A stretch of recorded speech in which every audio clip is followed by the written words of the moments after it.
Hey everyone, it's the Angry Honey Badger, and it's time for another episode of League Talks. If you have a question for a future episode of League Talks, don't be afraid to send me a question either by sending me a private message on YouTube entitled the subject League Talks, or by sending me an email to angryhoneybadger@hotmail.com and making the subject League Talks. The game in the back room is from an all-random, all-mid game that I played with subscribers the other day while I was streaming. Just grabbed a random game, and we'll just have that going in the background.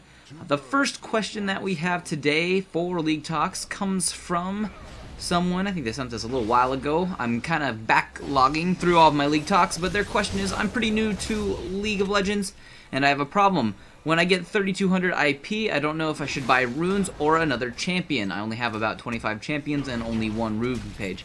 As I've said before in other episodes, I would consider buying not many of either for the first half of the game. Wait till you're level 20 to buy runes, because then you can buy tier 3 runes, and buy some of the cheaper champions first. I do get this question, whether or not they should buy 6300 point champion or IP champions or some of the cheaper champions.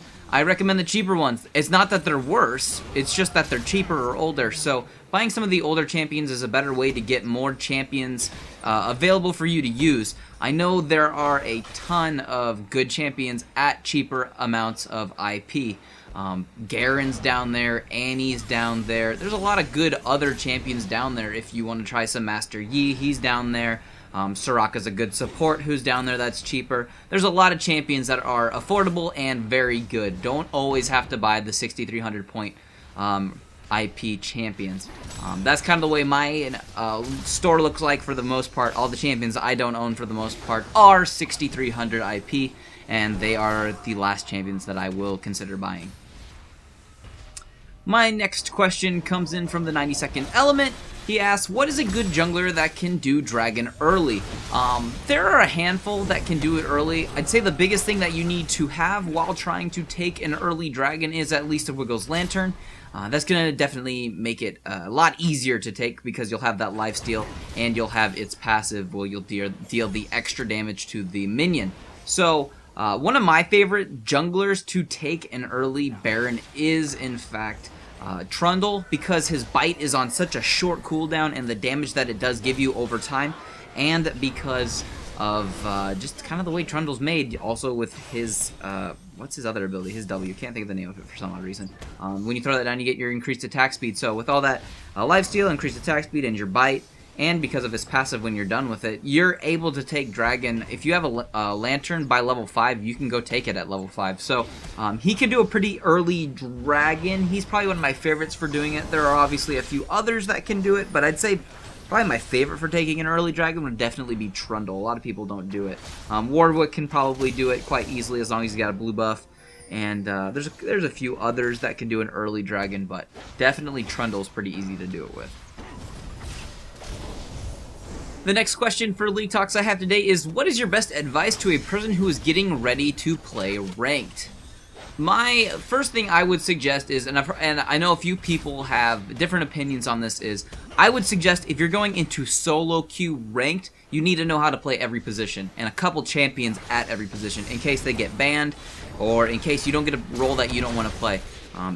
Something I've noticed a lot more recently in random just blind pick mode is a lot of the kids who call their lanes, unfortunately they seem like they don't know how to play that champion in that lane. And the kids who don't call their lanes, who kind of meet the team comp, know how to play other roles, and they don't call positions because they know they can play all the roles. It's a really weird thing I've seen lately. I know it's not always true, but lately it's always been that way. I've had a lot of kids calling top and mid and not having a clue to what they're doing for some odd reason, which is odd because the teammates that I should be getting at my level 30 and having over 1,000 wins, they should have some consistency with being able to know how the game works and knowing just a little bit of basic background on champions. As you play the game more and more, you do pick up, you know, way more about how to play the game correctly. So it's just been kind of a weird thing I've seen. So one advice I would give for people who are getting ready to play blind solo queue is know how to play a few champion roles in different areas and know how to play a few different champions at those roles. Because if you get into a match and you're last pick, chances are you're not going to get who you want. So that's just something you're going to have to deal with. You can't always say you want to go top and your last pick, you're probably not going to get top. Somebody else is going to take top before you, and you're going to get mad. So you need to know how to play a few champions if you're going into solo blind. If you're going to be playing on a team, you're way more capable of just kind of picking a champion you know how to play, because you should know your team comp or what positions your team's going to be playing before you even get into a match. So let's say I'm on a team and I'm going to be our top laner on our team. Whether or not I'm first pick or last pick, I can know a few champions that I want to pick. I'd still suggest knowing more than one champion really well at that role, because let's say your top lane champion main is Riven and they ban Riven. Well, what are you going to do? Are you just like going to pick somebody you've maybe played a couple times but still don't understand if you like are going to start taking Yorick top? Because if you're going to go Yorick top, he's a good top lane champion, but if you only played him twice, it's probably not the best for your team and may not result in the victory. So if you're going in with a team, make sure you know a couple champions really well at the position you're going to be going, but also just make sure that your team's also aware of who's going in what position, and if you're able to counter pick and ban, and let's say your first pick and you go top lane Trundle, which is something that's not ever going to get banned, nor will they probably pick, then you can get your AD carry for your team and then trade later if somebody on your team has Trundle. So you got to remember about all the trading and switching too. So that's one thing my team doesn't usually have problems with when we're playing on our 3v3 ranked team. We usually ban the 3 champions we hate in 3v3s, and our champions usually don't get banned. I'm the only one who really has to worry about Riven getting banned in 3v3s because she is strong, but for the most part we ban all the other ones that most people play. So just kind of know a few champions, and like I was saying, in our 3v3s, when Riven does get banned and I'm not able to play her, I do have backups that I do still know well, and I can still pick them in case I need to. My next question is, who do you think the best champions are in 3v3? This is an interesting question. My ideal take on the 3v3 map for team composition would be mostly 2 tanky bruisers and some kind of AP. Just because if you're all tanky bruisers and they just all get thorn mails, then your damage is kind of being negated. But if you have one AP of some kind, then you can at least get some more damage in on one side. So it makes them have to kind of counter build you in a weird way. So I do like the 2 tanky bruisers and then the AP caster of a sort. Now, a lot of people I've seen lately, there's been some interesting ones, like Darius seems to be in every single game, and that's not surprising. He's somebody we try to ban when we play ranked, along with some other ones. So he is a very important champion, and he works really well because you don't have to build any damage on him and you'll still do some damage.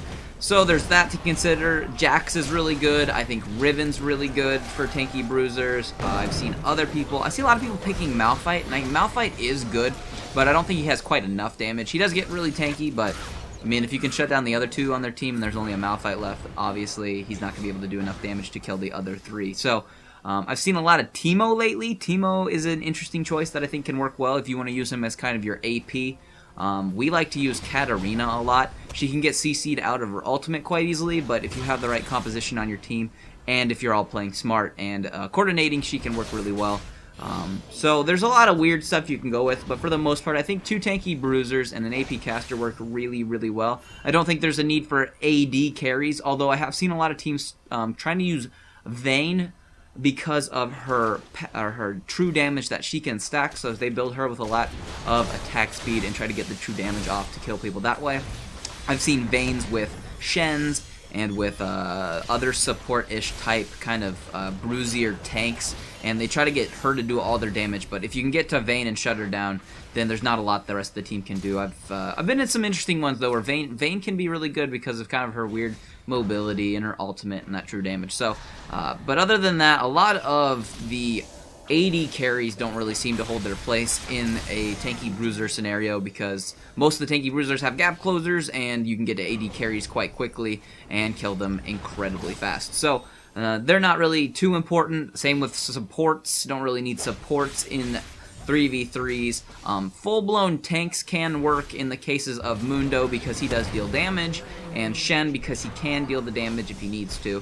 And like I said, Malphite kind of is borderline. He can deal the damage, but once again, if his team gets blown up, then he's not going to be able to do too much besides run away.